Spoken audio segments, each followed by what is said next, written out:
สัมมาสัมพุทโธภะคะวาพระผู้มีพระภาคเจ้าเป็นพระอรหันต์ดับเพลิงกิเลสเพลิงทุกข์สิ้นเชิงตรัสรู้ชอบได้โดยพระองค์เองพุทธังภะคะวันตังอะภิวาเทมิข้าพเจ้าอภิวาทพระผู้มีพระภาคเจ้าผู้รู้ผู้ตื่นผู้เบิกบาน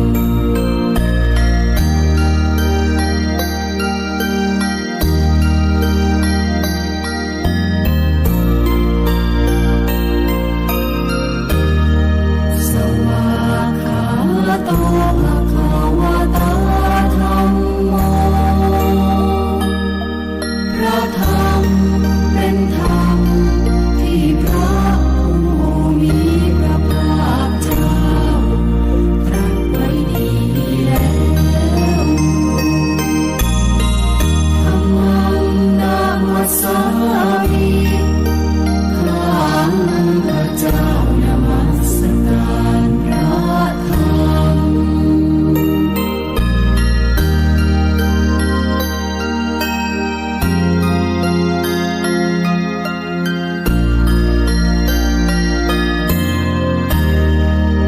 สุปฏิปันโน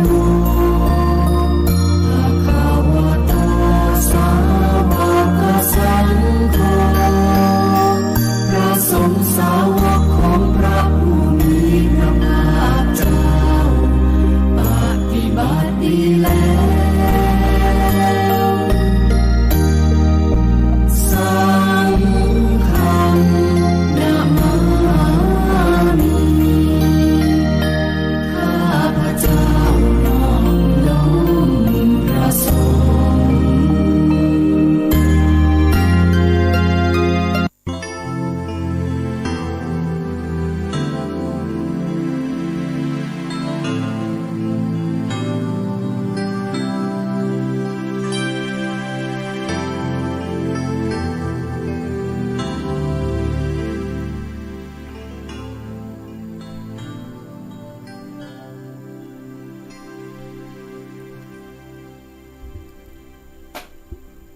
ขอยกมือ10 นิ้วกราบนอบน้อมวันตา น้อมระลึกถึงอย่างองค์สมเด็จพระสัมมาสัมพุทธเจ้า ผู้สูงล้ำน้อมระลึกถึงอย่างพระธรรมคำสอนของพระองค์ ผู้สูงส่งน้อมระลึกถึงอย่างพระสงฆ์สาวกของพระพุทธองค์ผู้ประเสริฐรวมก่อให้เกิดเป็นพระรัตนตรัยอันที่หมู่เฮาทั้งหลายได้กราบสักการะบูชามาจนถึงวันนี้ และขอถวายความเคารพนอบน้อมไว้สามายังครูบาอาจารย์พระเถรานุเถระพระภิกษุสงฆ์องค์ข้าเจ้าผู้ทรงสมณศักดิ์บัณฑิตนักปราชญ์ท่านผู้มีความรู้ทุกท่านและขอเจริญพร มายังพอออกไม่ออกศรัทธาอาจมีโยมป่อโยมแม่ป่อหมอนแม่หมอนป่ออุ้ยแม่อุ้ยปีป่านะท่านผู้ฟังผู้มีใจบุญทุกท่านที่ติดตามรับฟังธรรมะยามดึกทางสถานีวิทยุเพื่อการศึกษาพระพุทธศาสนาและวัฒนธรรมจังหวัดเชียงใหม่ออกห้องส่งจากวัดไฟหิน ได้รับความเมตตาจากท่านผู้อำนวยการสถานีวิทยุท่านอาจารย์พระครูสมุวิศวัตร วรกิจโจ ผู้อำนวยการสถานีวิทยุแห่งนี้มาด้วยดีตลอดจอมพ่อจอมแม่วันนี้สุ่มเสียง อาจจะบ่ค่อยสมบูรณ์เท่าใดก็ขออภัยกับจอมพ่อจอมแม่ท่านผู้ฟังติดตามรับฟังรายการทุกท่านในคืนสุดท้ายของเดือนสิงหาพุทธศักราช 2565 วันพรุ่งนี้ก็เป็นวันแห่งความหวังวันนี้ก็คือโยมพ่อโยมแม่นอนรับฝันดีกันขอให้มีโชคมีใจเหมือนกันทุกคนโยมพ่อโยมแม่วันนี้ก่อนที่จะเข้าสู่ธรรมะอันเป็นธรรมะชาดกเป็นเรื่องเล่าที่พระพุทธองค์นั้นได้ผูกไว้ได้ที่พระเถระทั้งหลายได้ทำสังคายนาซึ่งเป็นรวมกันก็ว่าเป็นพระสูตรโยมพ่อโยมแม่วันนี้ตัวเจ้าก็จะมีเรื่องอูจ๋ากับโยมพ่อโยมแม่ท่านผู้ฟังทั้งหลายเดี๋ยวขอกำน้อเดี๋ยว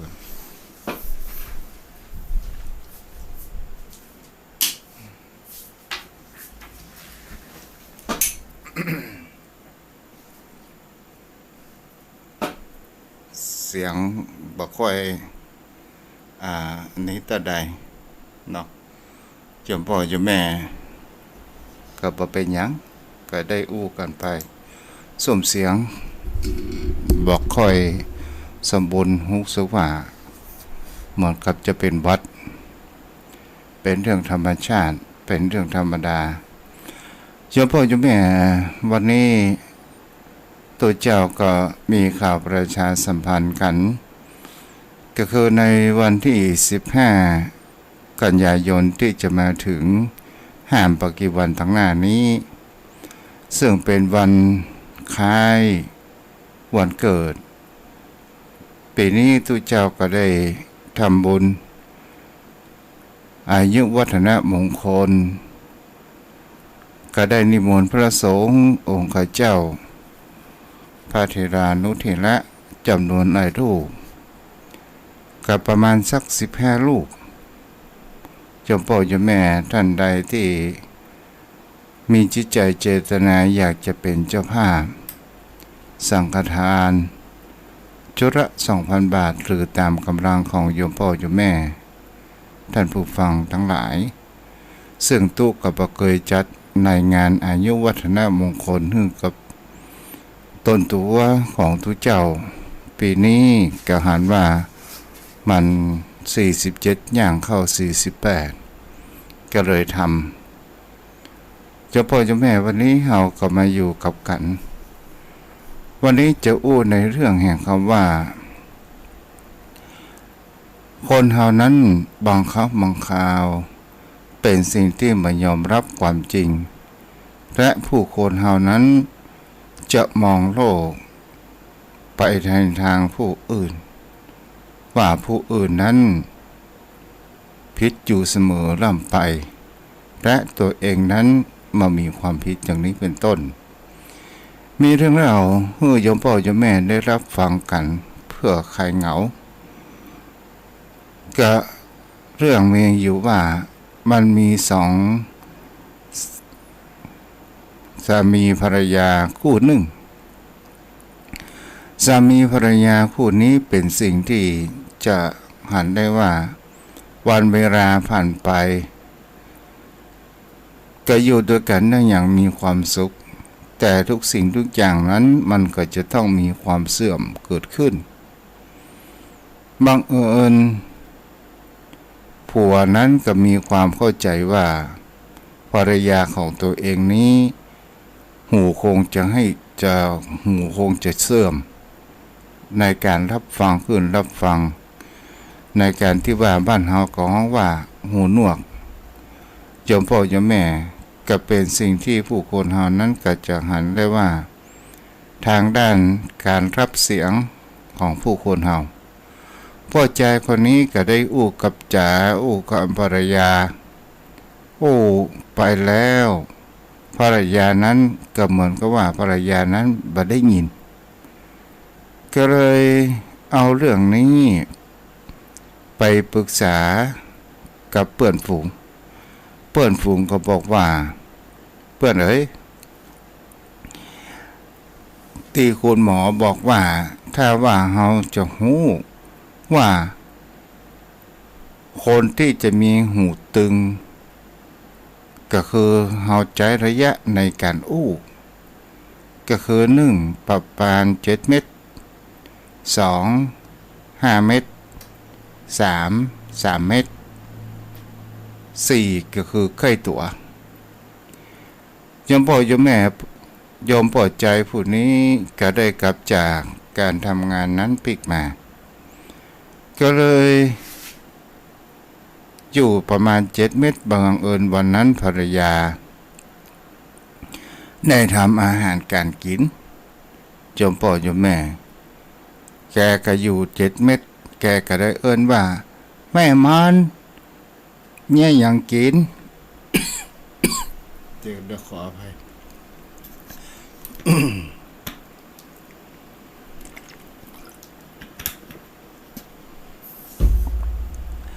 แม่มันเนี่ยยังกินส่วนภรรยานั้นก็เงียบปิ้งแกก็ไม่ได้ยินเสียงตอบแกก็ย่างเข้าไปอยู่ในจุดที่5 เมตรก็ได้เอิ้นไปแม่มันเนี่ยยังกินภรรยานั้นก็บ่ตอบก้มหน้าก้มตาทำอาหารการกินไปก็เข้าไปในระยะ3 เมตรไกลเข้ามาแหมน้อยนึงก็ได้เอิ้นไปแม่มันทำยังกินภรรยานั้นก็สามีก็บ่ได้ยินเสียงภรรยาตอบใดๆทั้งสิ้นก็ยังก้มหน้าก้มตาทำอาหารการกินใส่ผักใส่อย่างนั้นไปอยู่แล้วปลอดใจคนนี้ก็ได้เข้าไปในระยะอันใกล้ชิดอยู่ตั้งหลังก็ได้ตะโกนออกไปว่าอีเท่ามึงเนี่ยยังกินศรัทธาญาติโยมทั้งหลายไม่ยิงพระส่วนภรรยานั้นก็ได้ตอบออกมาว่ากูก็บอกแล้วดูว่าจะแกงแค่แปลว่าพ่อใจนั้นโยมพ่อโยมแม่ไม่ยิงก็พ่อใจโยมพ่อโยมแม่บอกว่าใครเป็นคนที่หูตึงก็หมายถึงคำว่าพ่อใจนั้นเป็นคนหูตึงแต่เมียภรรยานั้นเป็นคนหูดีอันนี้ก็หมายถึงว่าผู้คนเรามันไม่ยอมรับความจริงในสิ่งที่เกิดขึ้นในสิ่งที่เกิดขึ้นกับตนตัวของเราเองยังไปโยนความผิดให้กับบุคคลอื่นนี้ก็คือเรื่องหนึ่งเป็นสิ่งที่น่าคิดและก็เป็นเรื่อง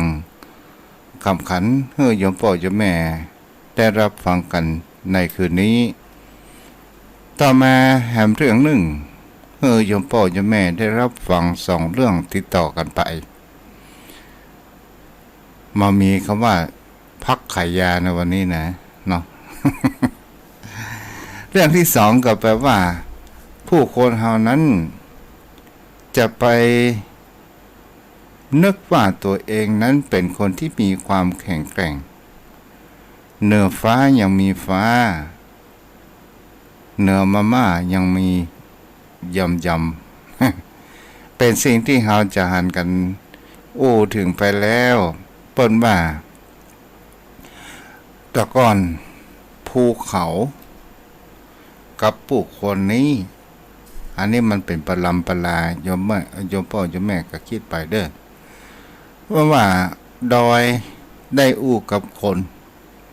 โดยการว่ามีความยิ่งทะนงว่าคนนั้นตัวน้อยเฮานี่เป็นผู้สูงขนาดมีความสูงสักคนนั้นตัวน้อยจะมาโอหังกับตนตัวของเฮานั้นได้อย่างไร ปดส่วนคนนั้นก็ได้อู้บอกว่าท่านจะไปยิ่งพยองตัวมากเกินไปว่าเป็นผู้มีความสูงเดี๋ยวเฮาจะพอว่าไผสูงกว่าไผปอดใจคนนั้นก็ได้เตียวลัดเลาะขึ้นไปอยู่บนภูเขาเกิดขึ้นเอาละหันก่อนว่าเดี๋ยวนี้ใครสูงกว่าไผโดยนั้นก็ได้เงียบปิ้งดักแหมปอดใจคนนั้นก็ได้ปัสสาวะเหนียวรถบนดอยหูก็ว่าไผสูงกว่าไผตลอดจนถึงถ่ายอุจจาระพอละใครสูงกว่าไผตอนสุดท้ายดอยนี่ยังขี้เฮายังสูงกว่าดอยศรัทธาญาติโยมทั้งหลายเป็นสิ่งที่โยมพ่อโยมแม่บางสิ่งบางอย่างคนเฮานั้นจะไปพยองตัวเองว่าตัวเองนั้นรู้ไปเสียทุกเรื่องคนที่หูมากกว่าเฮานั้นก็ยังมีเอาละวันนี้ก็จะมาอู้แห่งเขาว่าในการที่คนเฮานั้นได้ทำบุญสุนทานและเป็นพระอานิสงส์อันที่มันเกิดขึ้นในเรื่องนี้เกี่ยวกับเรื่องท้าวสักกะ ก่อนที่จะเป็นท้าวสักกะนั้นบุคคลผู้ได้สั่งสมบุญญาบารมีในการได้เกิดเป็นท้าวสักกะในสวรรค์ชั้นดาวดึงส์ซึ่งเรื่องนี้โยมพ่อโยมแม่บางท่านบางคนก็คงจะรับทราบแล้วตัวเจ้าก็จะมาอู้แห่งประการหนึ่งก็คือในเรื่องของคำว่ามะคะมานพผู้มีความประพฤติในสารณประโยชน์และวัตบททั้งเจ็ดเรื่องมันมีอยู่ว่าในอดีตการครั้งโลกใบนี้มามีพระสัมมาสัมพุทธเจ้าอุบัติเกิดขึ้น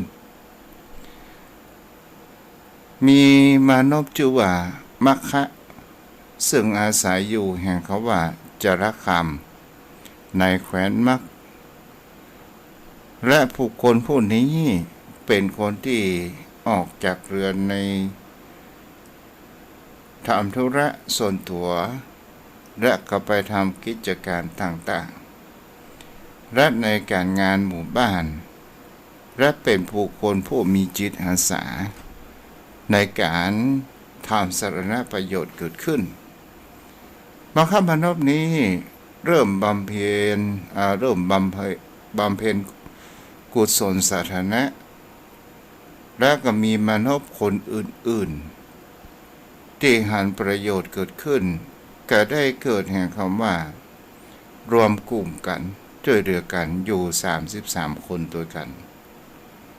ในเรื่องนี้โยมพ่อโยมแม่ก็จะอู้ถึงคำว่าผู้คนเฮานั้นสร้างบุญญาบารมีแต่ก็มีบางสิ่งบางอย่างมันก็จะต้องมีคำว่าอุปสรรคปัญหาและมีคำว่ามารมาผจญนั่นเองวันหนึ่งนั้นมัคคะมนพนี้ก็ได้เข้าไปแวะในพักที่ใต้ต้นไม้อันมีร่มเงาอันกว้างขวางซึ่งมันอยู่ข้างถนนหนทางในการสัญจรของผู้คนมัคคะมนพนี้ก็ได้เกิดไอเดียว่าถ้าเราสร้างความต้นไม้ต้นนี้ให้มันมีความร่มรื่นและก็เป็นที่พักแวะของบุคคลผู้จรไปในการเดินทางพักหายอิดหายเหนื่อยในที่นี้เราคงจะได้บุญกุศลเกิดขึ้นมรรคมนพนี้ก็ได้ทำความสะอาดได้เพียวปัดกวาดอย่างต้นไม้อันมีร่มที่มีใบหนาได้ทำความสะอาดเกิดขึ้นและเขานั้นก็ยืนอยู่และยังมีความสบายเกิดขึ้น แต่ก็มีผู้คนที่สัญจรมามีคนอยู่คนกลุ่มหนึ่งก็ได้เข้ามาแวะในการที่พักร้อนเกิดขึ้นเมื่อมาฆมนพก็อยู่ใต้ปืนต้นไม้เช่นเดียวกันก็ยังมีบุคคลคนหนึ่งก็ได้เหมือนกับว่าพักอกเมื่อมาฆมนพนั้นออกจากร่มเงาไม้สาขานั้นออกไปก็คือพักอกไปโดยการที่เขานั้นมีหมู่มากแต่มาฆมนพนี้มันมีความโกรธเกิดขึ้นและก็มีความยินดีหันว่าบุคคลอื่นนั้นได้รับประโยชน์ในร่มต้นไม้สาขาที่ตัวเองนั้นได้ทำก็มีความชื่นอกชื่นใจเกิดขึ้น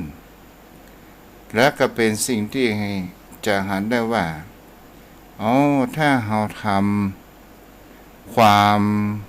จะเป็นศาลาก็ตามจะเป็นต้นไม้ก็ตามก็คงจะเป็นสิ่งที่ดีกับบุคคลที่สัญจรเดินไปมาในระหว่างเมืองก็เป็นที่พักผ่อนก็เลยได้สร้างแห่งคำว่าพ่อต้นไม้ต่างๆมีทำเพื่อความสะอาดสะอ้านนั้นเกิดขึ้นและก็ได้สร้างศาลาในต่างสี่แพร่งโยมพ่อโยมแม่แกกระทำอย่างนี้อยู่เป็นประจำนั้นเกิดขึ้นและก็ได้หันผู้คนตลอดจนถึงลูกหลานและเอ็กละอ่อนเขาได้เล่นกันวิ่งเล่นกันแกก็มีความสุขใจเกิดขึ้นวันต่อมานั้นแกก็ยังว่าได้คิดว่าถ้าเราทำถนนหนทางผู้คนนั้นได้สัญจรสะดวกสบายสร้างทางล้อเกวียนทางล้อก็คงจะ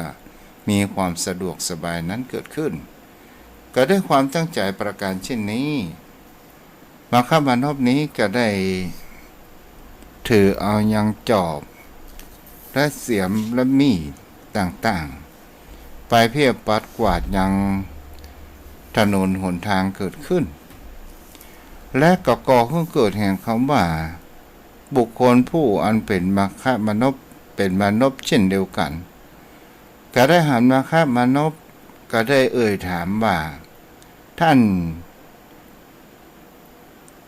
เที่ยวถนนหนทางนี้ไปเพื่ออะไรอย่างกันมาฆมนพว่าเราจะทำทางถนนหนทางนั้นไปสวรรค์สหายของมนุษย์นั้นเมื่อได้ยินประการเช่นนี้ซึ่งก็ได้มารวมกลุ่มกันมีอยู่เปิดห้องว่า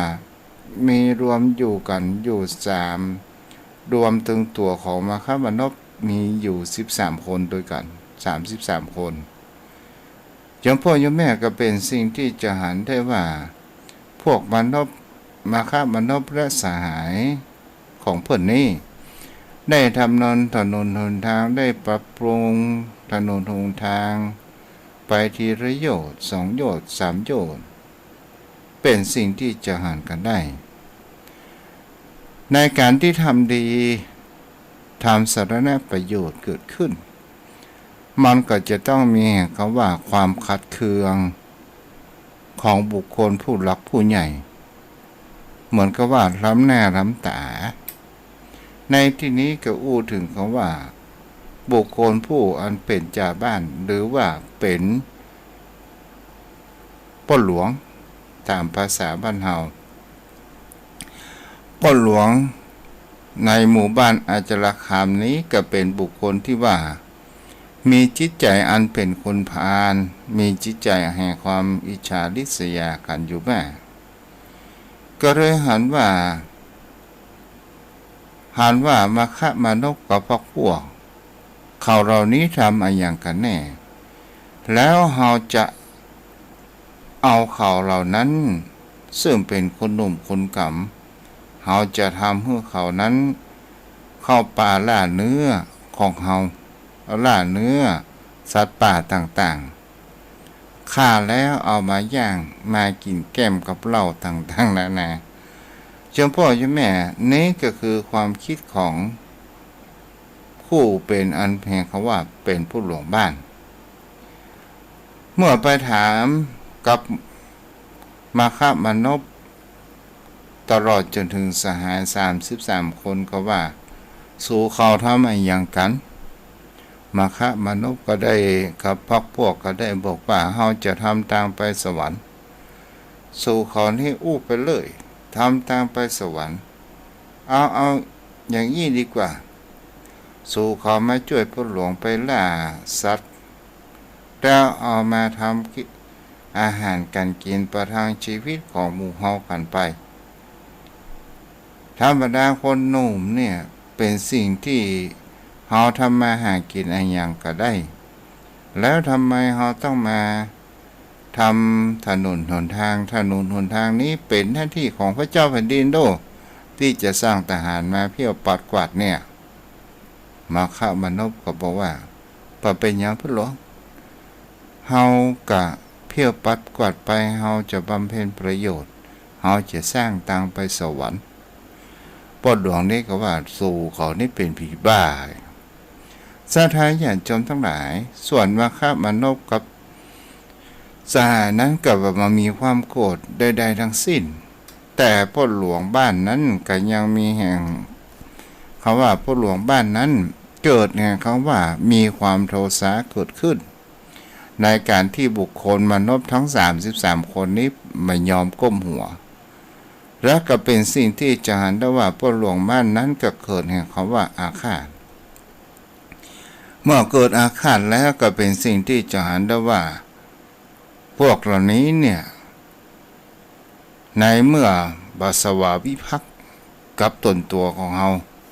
ขาจะใส่ร้ายมานพเหล่านี้ให้เขานั้นได้ถึงแก่ความตายก็ได้นำความนี้ไปทูลกับพระราชาซึ่งเป็นพญาเจ้าเมืองพ่อหลวงบ้านก็ได้ไปอู้บอกว่าบัดเดี๋ยวข้าแต่พระองค์ผู้เจริญหม่อมฉันหันว่าหมู่โจรกลุ่มใหญ่มาลบซ่อนอยู่ที่อาจารคามบ้านของข้าพเจ้าหมู่บ้านของข้าพเจ้าพระราชานั้นก็ได้ตรัสรับสั่งว่าเขาจะส่งทหารไปกับท่านแล้วก็ไปจับกุมโจรผู้ร้ายเหล่านั้นมาลงโทษขึ้นตายไปสถานญาติชมทั้งหลายพ่อหลวงบ้านนั้นกล่าวว่าพระเจ้าแผ่นดินก็ไม่มีการได้ส่วนใดๆทั้งสิ้นก็ได้เชื่อกับผู้อันเป็นพ่อหลวงบ้านหรือว่าจ่าบ้านก็ได้นำกำลังทหารไปสู่เขานี่ไปโดยพ่อหลวงบ้านไปยับจนผู้ร้ายที่หมู่บ้านแห่งเขาว่าอาจารคามไปจับกุมโจรผู้ร้าย33คนที่เขาซ่อนตัวอยู่ในบ้านอาจารคามนั้นเมื่อประการเช่นนั้นพ่อหลวงบ้านก็ได้นำทหารทั้งหลายเข้ามาแล้วก็หันปนเขาว่าหารมานพทั้งหลายกำลังทำงานอยู่สาธารณญาติโยมทั้งหลายทหารทั้งหลายก็ยับมานพ33คนมานพทั้งหลายก็ไม่ได้ตอบโต้อะไรอย่างใดๆทั้งสิ้นสู่เขานี่เป็นโจรผู้ร้ายไปถึงที่พระเจ้าแผ่นดินนั้นก็ได้บอกว่าเอาละมานพ33คนนี่สู่เขาจะมีโทษถึงโทษแห่งเขาว่าประหารเป็นโจรผู้ร้ายตอนนี้ไปเขาจะประหารโดยการที่ฮื้อจ้างนั้นเหยียบสู่เขานั้นตายสถานญาติโยมทั้งหลายมาฆ่ามานพพร้อมด้วยสหายนั้น กับว่าได้มีการตอบโต้และมามีความโกรธเกิดขึ้นและก็ได้บอกให้หมู่เปื่อนๆทั้งหลายบอกว่าเฮาได้ทำสิ่งดีๆเอามาไว้ตอนนี้เนี่ยเฮาทั้งหลายจงตั้งจิตใจกันให้มีคำว่าแผ่เมตตาคำว่าแผ่เมตตาเท่านั้นที่จะเป็นที่พึ่งของหมู่เฮาทั้งหลายหมู่เฮาทั้งหลายจะไปโกรธอย่างพญาเจ้าเมืองเลยเฮาจงมีแห่งคำว่าเมตตาแก่พญาเจ้าเมืองหรือว่าพระราชาตลอดจนถึงผู้ใหญ่บ้านหรือจ่าบ้านและกระจ้างที่เขาจะนำมาเหยียบกับตนตัวของเฮาจอมพ่อยมแม่มานพ33คนนี้ก็ได้เปิดห้องว่าได้ทำกันในการแผ่เมตตาเป็นอยู่สิ่งเสมอได้ตั้งจิตอธิษฐานแผ่เมตตาไปยังสรรพสัตว์ทั้งหลายมีพระเจ้าแผ่นดินพระราชานั้นเป็นต้นศรัทธาญาติโยมทั้งหลายจิตแห่งความตั้งมั่นด้วยความเมตตานั้นเมื่อทุกสิ่งทุกอย่างพร้อมเอาผู้คนมานพถึง33คนนั้นนอนเรียงเป็นแถวกันไปนายควานจ้างนั้นก็ได้บังคับจ้างให้วิ่งเพื่อที่จะไปย่ำบุคคลเหล่านั้นมาฆ่ามนุษย์กับเพื่อนๆเพื่อตายไปจ้างได้หล่นมาปอจะประชิดตัวของมนุษย์33คนแต่จ้างนั้นมันหยุดก็โดยแห่งคำว่าอานุภาพแห่งคำว่าแผ่เมตตาพระราชาหมู่นักพูดห้องว่าคนที่ได้ทำการในควันจ้างก็หันว่าโอ้จ้างนี่คงหยุดเพราะว่าหันเป็นคนเอาอย่างนี้เอาผ้าขาวแล้วมาปกร่างกายของเขาเหล่านั้นเพื่อมาให้จ้างหันนายควันจ้างนั้นทำประการเช่นนั้นเพื่อที่จะตามคำรับสั่งของพระราชาก็ได้เอาจ้างนั้นโล่นมาแหมรอบหนึ่งแต่จ้างนั้นก็ยังไม่เหยียบก็ด้วยพลังอานุภาพแห่งคำว่าแผ่เมตตาศรัทธาญาติโยมทั้งหลายเมื่อประการเช่นนั้นหมู่ทหารก็ได้ไปทูลความบอกให้กับพระราชาว่าตอนนี้พวกมาฆมนพนั้นจ้างไปเหยียบก็เป็นเพราะเหตุใดกับโมโห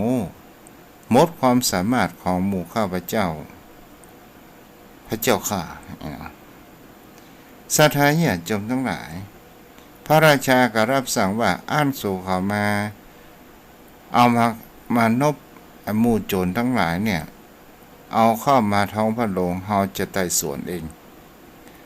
ศรัทธาญาติโยมทั้งหลายแล้วพระราชาก็บอกว่าเหตุใดพวกเจ้าจึงหาเลี้ยงชีพด้วยความสุจริตประเป็นกาแล้วยังได้ว่าเป็นมีจิตใจแห่งเขาว่าเป็นโจรเป็นผู้ร้ายต่างๆเมื่อมนุษย์ทั้ง33คนได้เห็นประการเช่นนั้นบอกว่าหมู่พวกกับผมนั้นมาได้เป็นโจรครับมาได้เป็นผู้ร้ายมาได้ปล้นในหยังถนนหนทางใดๆทั้งสิ้นแต่พวกหมู่ของผมนั้นได้ทำประโยชน์เกิดขึ้นกับพลชนหมู่มากก็คือได้ทำเพื่อถนนหนทางพระราชานั้นจ้าคณะจ้างยังหูคูณของสู่ของตัวข้านี่เป็นพระราชา ยังได้ว่าหมอคุณสู่เขาหมู่มาฆมานพก็ได้อู้ประการเช่นนั้นแล้วก็ได้แต่ถามว่าภายที่จะมาร้องทุกข์กับพระองค์พระราชานั้นก็บอกว่ากับพ่อหลวงบ้านสู่เขานะกะมาบอกว่าสู่เขาเป็นโจรผู้ร้ายโอ้บุญดีนี่ข้าพระได้ทำสู่เขาถึงชีวิตถ้าทำให้สู่เขาถึงชีวิตแล้วข้านั้นคงจะมีความอับอายเกิดขึ้นพระราชานั้นก็ได้ยกโทษให้กับหมู่พวกมนุษย์แล้วก็มีตัดราชองค์การประกาศพวกมนุษย์นั้นมามีคำว่ามามีโทษใดๆทั้งสิ้นและก็ได้ประกาศบอกให้ผู้ใหญ่บ้านและครอบครัวบุตรธิดาทั้งหลายปลดตำแหน่งลงและมาเป็นทาสผู้รับใช้พวกมนุษย์33 คนพระราชายังก็ได้ประทานจ้างให้เชือกหนึ่งเพื่อพวกมนุษย์นั้นได้เป็นพาหนะแล้วพระราชทานเป็นมาฆมานพเป็นผู้หลวงบ้านปกครองดูแล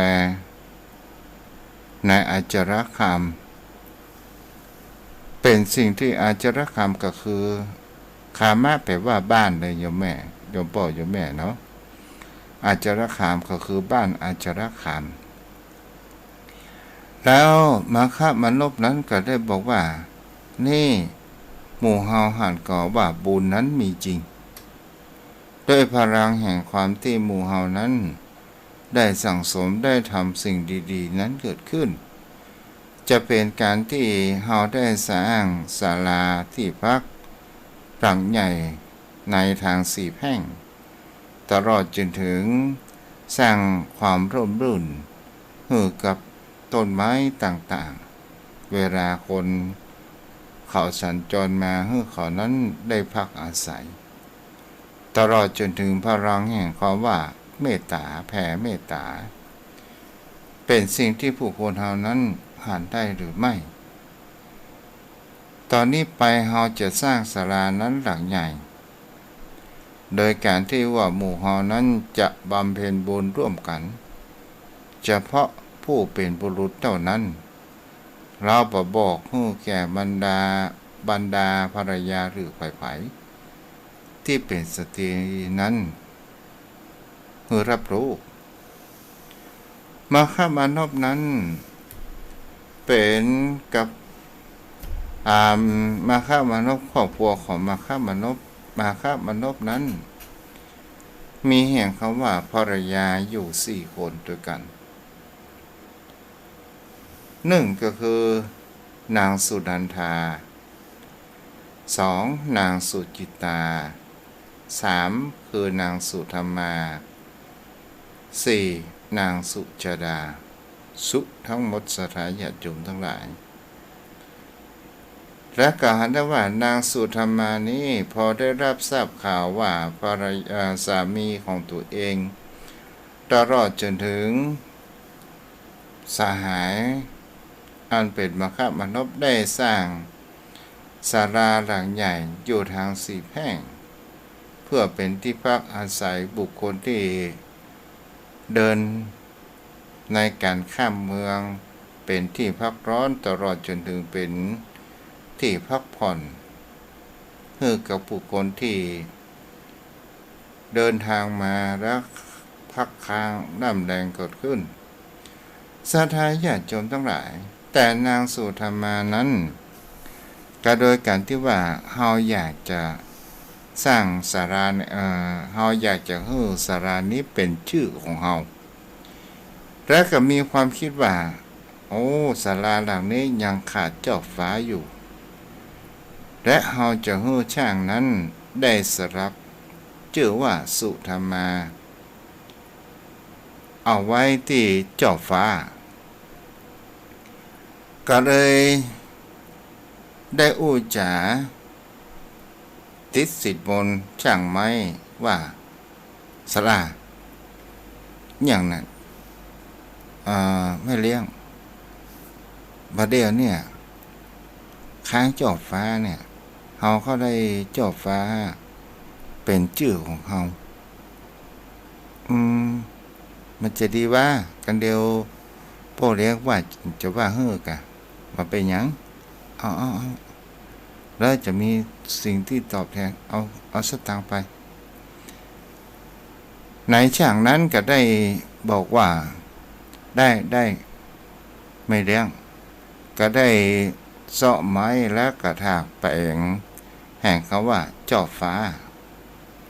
และก็ได้สลักชื่อสุธรรมานั้นศรัทธาญาติโยมทั้งหลายและก็เป็นสิ่งที่จะหันกันได้เมื่อมาฆ่ามานพกับ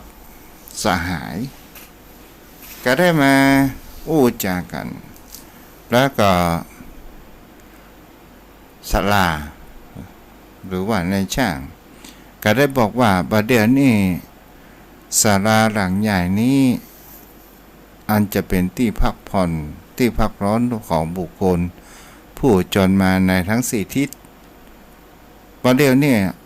อย่างกเสร็จเรียบร้อยแต่ค้างจอบฟ้าค้างจอบฟ้ากะหมู่มนุษย์33 คนเขาบอกว่ากันเดือเฮาจะไปเสาะไม้แล้วศาลาก็บอกว่าประทานการนะท่านประทานการแล้วประทานการอย่างไรกว่าท่านจะไปฟันไม้จะแห้งแหมมันพอจะถึงเวลาแล้วเอาอย่างอี้ได้จะแย่งอย่างไรล่ะเอาอย่างอี้ก็แล้วกันท่านเขาไปเป่าประกาศว่าไข่พ่องที่มีไม้ที่พอจะแปลงแห่งก็ว่าจอบฟ้านั้นเกิดขึ้นบุคคลมาฆ่ามนุษย์เหล่านั้นก็บอกว่าก็ได้ไปแสวงหาและก็ได้ไปถามไทยก็แปลว่านางสุธรรมาบอกว่าโอ้ไม้เฮามีกะที่เป็นจอบฟ้าเฮาสลักไว้ทำอย่างไว้ซับเสร็จเรียบร้อยแล้วหมู่มาฆ่ามนุษย์33 คนก็บอกว่าตอนนี้เฮาขอซื้อ 1,000 กหาปณะนางสุธรรมาว่าเงินทองนั้นบ่สำคัญเอาอย่างนี้เฮาจะเป็นเจ้าภาพยกจอบฟ้าขอเฮามีส่วนร่วมกับท่านทั้งหลายมาฆ่ามนุษย์เหล่านั้นก็บอกว่าได้แก่มาเป็นหยังศรัทธาญาติโยมทั้งหลายก็เลยเป็นสิ่งที่จะหันได้ว่าศาลาที่มนุษย์ทั้งหลายก็ได้สร้างเกิดขึ้นและก็มีแห่งเขาว่าเจ้าฟ้าของนางสุธรรมาและชื่อมันเด่นก็แปลว่าศาลาดังนั้นชื่อว่าสุธรรมา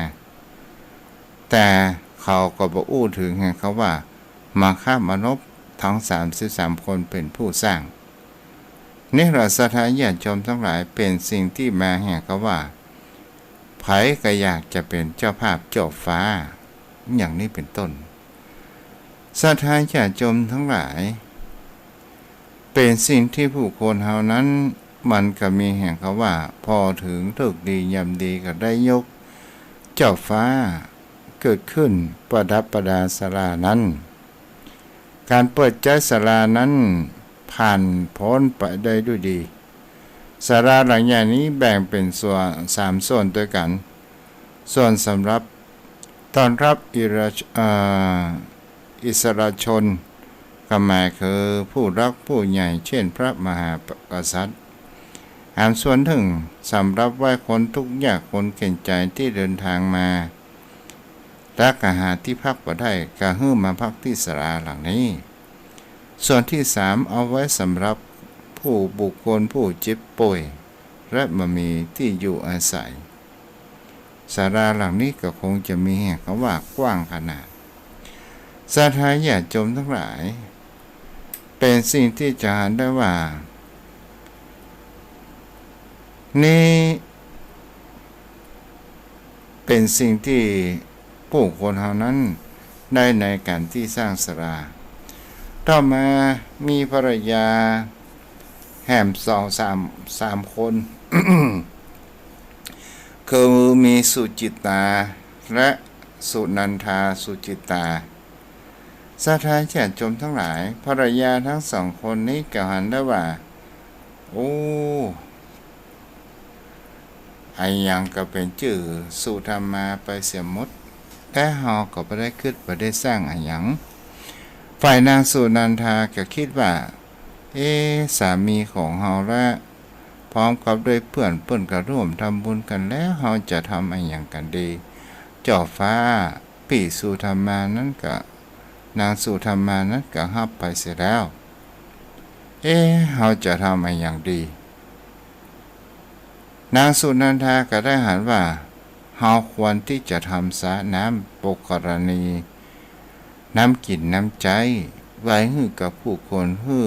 สร้างแห่งคำว่าเป็นรามณียะอันเป็นที่รื่นรมเกิดขึ้นไผมาพักก็มีน้ำอาบน้ำใจน้ำกินก็เลยสร้างสระชื่อว่าสุนันทาต่อมาสุจิตาซึ่งเป็นกะได้ว่าโอ้ปีทั้งสองเขาเหล่านั้นก็ได้ทำกันหมดเจ้าฟ้าปีสุธรรมาก็รับไปเสียแล้วและก็คุสะปีสุนันทานั้นก็ได้ทำเสร็จแล้วเปิ้นก็ได้บุญกุศลเฮาเนาะจะทำไอ้อย่างดีฮะก็เลยเห็นเขาว่าเอาอย่างเฮาจะสร้างหรือว่าเฮาจะปลูกต้นไม้ต้นต่อเพื่อต้นดอกสร้างสถานนี้ให้มีความร่มรื่นใครมาใครไปกะหันต้นไม้ต้นตอกดอกสวยออกงดงามทั้งไม้ประดับไม้ปลูกไม้ผลไม้ต่างๆนานาเป็นที่พักก็เลยได้สร้างได้ปลูกต้นไม้ต้นตอกตลอดจนถึงดอกไม้ต่างๆส่วนนางสุชาดาภรรยาคนสุดท้ายจะมีความคิดว่าผัวเฮาทำก็เหมือนเฮาผัวเฮาเนี่ยก็เหมือนเฮาเนี่ยผัวได้บุญเฮาก็เหมือนได้บุญก็เลยมีความคิดว่าเฮาเป็นลูกของลุงมาคะมนุษย์และแหมปอเฮาเป็นภรรยาแหมต่างหากบุญที่สามีทำก็เป็นของเฮาแล้วก็มักก็เหมือนกันนะเฮาก็บ่ทำอะไรอย่างสักอย่างเลยนางก็มีความคิดอย่างนี้นะศรัทธาญาติโยมทั้งหลายนางเอามีแต่แห่เขาว่าแต่งตัวมีความสดใสงดงามประดับตามมือผิวพรรณคิ้วมางามกับขีดคิ้วเขียนคิ้วผิวพรรณต่างๆนานาบทของว่าเป็นพวกแห่งคำว่าราคะจริตเนาะก็รักสวยรักงามต่างๆศรัทธาญาติโยมพ่อโยมแม่มาคะมานพนั้นได้เป็นสิ่งที่จะหันกันได้ว่าความที่จะเป็นแห่งคำว่าเท้าสกะได้ก็จะต้องบำเพ็ญแห่งคำว่าวัตตบท7เพื่อมีความสมบูรณ์เกิดขึ้นแต่แล้วก็จะไปเกิดในเป็นเท้าสกะเป็นพญาอินทร์ที่เราเข้าใจกันมาคะมานพนี้ก็ได้มีการประพฤติปฏิบัติวัตตบท7นี้เช่นเดียวกันศรัทธาญาติโยมทั้งหลายพระพุทธองค์นั้นได้ตรัสไว้ว่าภิกษุทั้งหลายในการที่ท้าวสักกะจอมเทพยังเป็นมนุษย์อยู่นั้นได้สมาทานแห่งเขาว่าวัตตบท7มีความบริบูรณ์เกิดขึ้นเพราะเป็นผู้สมาทานวัตตบท7ประการ จึงได้มาเป็นท้าวสักกะวัตตบทเจ็ดมันคืออะไรอย่างพ้องจมป่อยแม่ก็รับฟังแล้วก็จดบันทึกไว้ก็ได้หนึ่งก็คือบำรุงเลี้ยงดูมารดาบิดาตลอดชีวิตสองก็คือมีความประพฤติอ่อนน้อมถ่อมตนต่อผู้รักผู้ใหญ่ในตระกูลตลอดชีวิตประการที่สามก็คือมีอู้จ๋าอ่อนหวานก็คือมีความอู้จ๋ามามีให้เขาว่าคำแจ้งคำด่าอะไรอย่างตลอดชีวิตสี่ก็คือเบาอู้ส่อเสียดตลอดชีวิตประการที่ห้าก็คือปราศจากแห่งความตนีมีการบริจาคเป็นผู้ควรแก่การขอยินดีในการให้แจกจ่ายทานตลอดชีวิตหกก็คือผู้มีคำสัตย์ตลอดชีวิตเจ็ดก็คือบอกเป็นคนขี้โกรธและกำจัดความโกรธที่มันจะเกิดขึ้นเมื่อมันเกิดขึ้นตลอดชีวิตนี่แหละเป็นสิ่งที่จะหันได้ว่ายอมพ่อยอมแม่ถ้าเราทำประการเช่นนี้ได้ก็เป็นสิ่งที่ดีนั้นเกิดขึ้นก็คงจะบรรจบเรื่องนั้นยอมพ่อยอมแม่เนาะแล้วก็ชนเหล่านี้ก็เป็นสิ่งที่จะหันได้ว่าเมื่อถึงทำกาลเวลาตุเจ้าจะทิ้งท้าย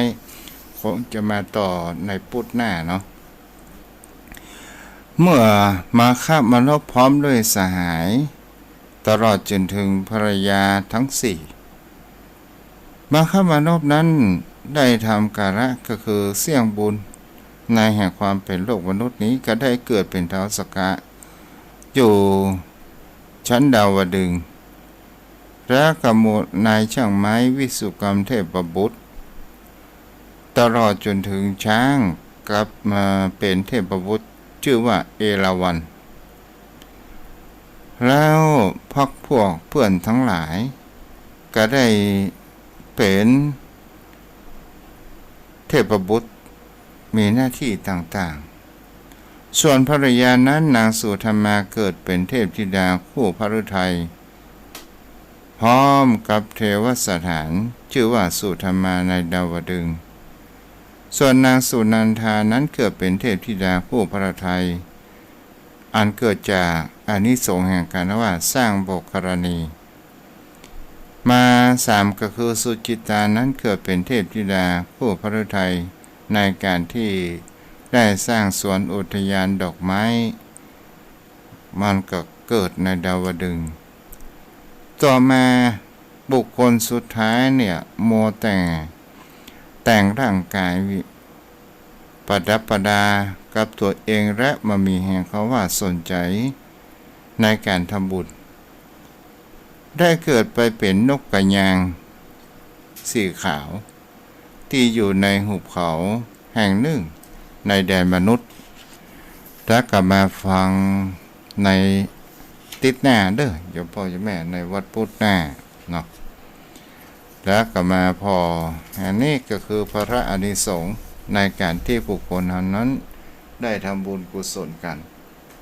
อาระโยมพ่อโยมแม่วันนี้ก็คงจะพอเท่าอี้เนาะก็พอมีเวลาที่จะรับสายอนุโมทนากับที่ติดตามรับฟังทาง Facebook คุณยมจันจรัสต่อมาก็คือโยมแม่จันเพ็ญคำโพธาแม่อรพินอมรมนตรีและก็มีตังสุรีเนาะรับฟังอยู่อนุโมทนาสาธุและคุณย่าแสนดีเนาะคุณย่าแสนดีอนุโมทนาบุญตัวเด้อเอาละโยมพ่อโยมแม่ก็คงจะพอมีเวลาที่จะรับสายเปิดสายให้โยมพ่อโยมแม่นั้นได้สนทนากับรูปตุได้อยู่เนาะที่เบอร์โทร06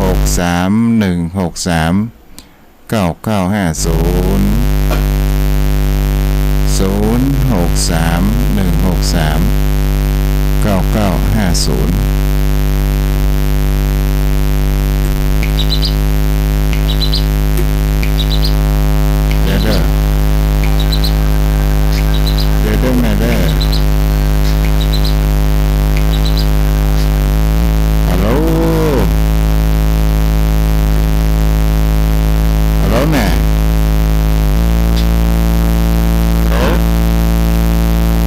จ้า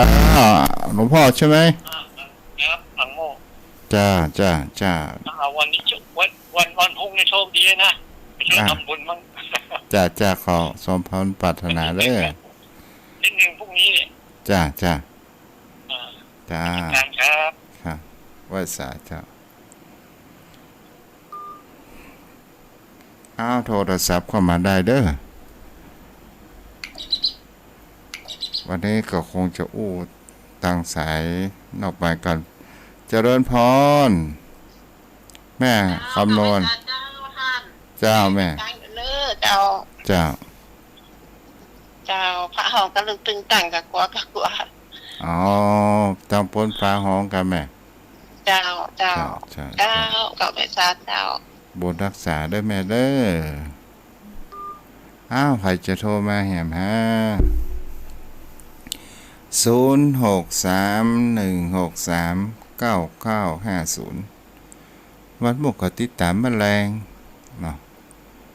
วันพัดวันศุกร์5 โมงวันแรงจนถึง6 โมงเนาะ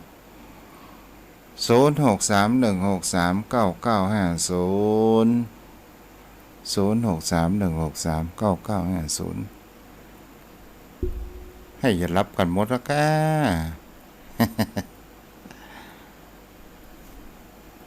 ฟังเรื่องปนของว่าชาดกเรื่องการสร้างบุญญาบารมีกันเนาะ0631639950ถ้ามันมีภัยทุกเจ้าก็จะลงแล้วเด้อค้างแหม1 นาทีเนาะ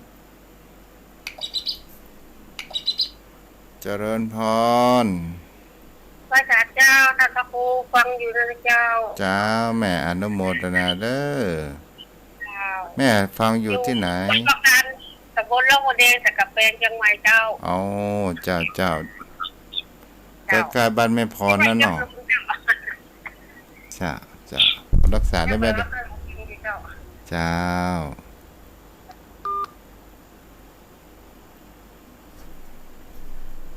เอาละวันนี้ไว้เพียงแต่นี้เด้อนอนรับฝันดี